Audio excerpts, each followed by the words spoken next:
Reformation students. Hope you're having a great week. I want you to know you're all in my prayers. I hope that you are joyfully and passionately going about your studies, and that you are having a wonderful time at it. I hope that this season is treating you well.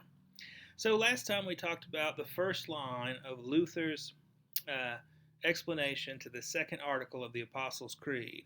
We talked about how it means that Jesus always has been, that God always has been a holy trinity of Father, Son, and Holy Spirit, three persons but one God, that's one of the mysteries of the faith that is not quite understandable, but that points us to who God is. That when Jesus came as the babe in the manger, Jesus reveals to us that God always has been a holy trinity, that he was born miraculously with no human father, but that God was his father. So those are some of the big concepts we hit in that first line. So the first line is really about who Jesus is, and the rest of these sentences get into what Jesus does. So first one's about who he is. This one's about what he does. He has redeemed me, a lost and condemned human being.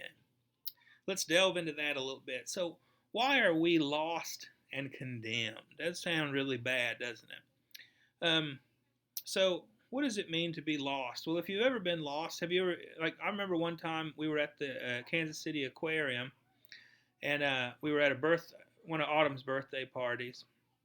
And so I was trying to keep up with like 12 girls that were, wandering around, and it's dark in the aquarium, and I kind of really wanted to keep an eye on them and not get all separated, because then I'd have to go hunting for them. So, but Sean was with us too, our youngest one, and he was real little at the time. And I remember we got too far ahead from him, and I looked back and I saw him look up he was looking at a fish or something, and he looked up and realized he was alone. And I tried to call out for him, but there was, dozens of people, and it was really loud. And I saw the look on his face of him realizing he thought he was lost. And so he ran the wrong way, unfortunately. Instead of running towards us, he ran back. So I had to try to weave my way through the crowd, and I found him finally, and he was kind of just curled up with his poor little head on the wall crying. And I was like, it's okay, it's okay. You're not lost. We're actually all together here. So that was scary for me. It was scary for him, but it ended up good. It had a happy ending because he was very happy to find us again. So lost is one of the words the church uses to describe how we can sometimes get when we live our lives.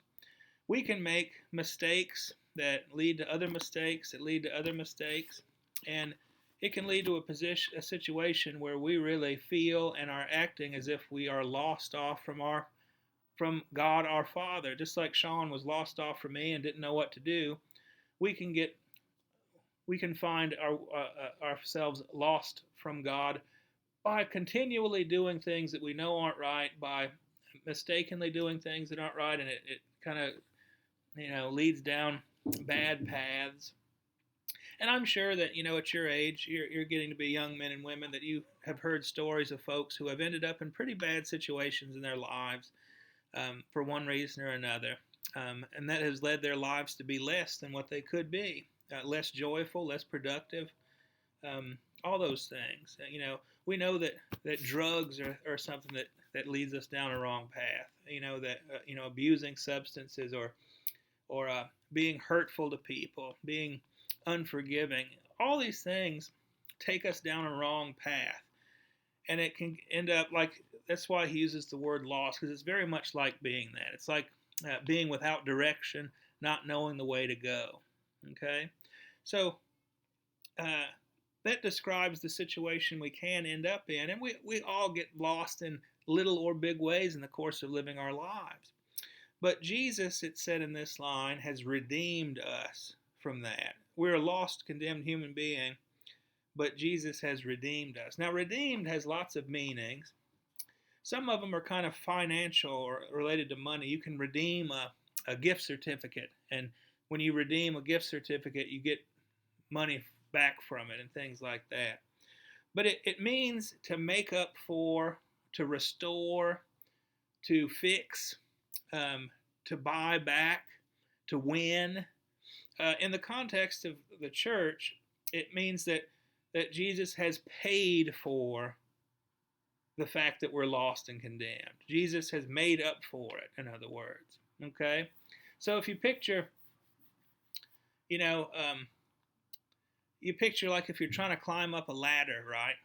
But you just can't quite make it. You're weak. You're stumbling. You keep slipping. But Jesus comes down, grabs you, helps you up. So Jesus has redeemed that situation. The situation was bad because you weren't quite making it. But Jesus, because he loves you, comes down and gets you, redeems the situation. All right?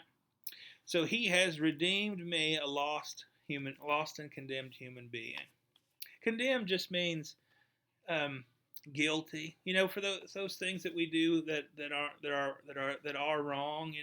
It's not that we need to sit around and feel terrible about the fact that we do things wrong because we know God's forgiveness is there. But it's good to be honest about the fact that none of us are perfect. We all get lost at times. We all do the things that are wrong at times.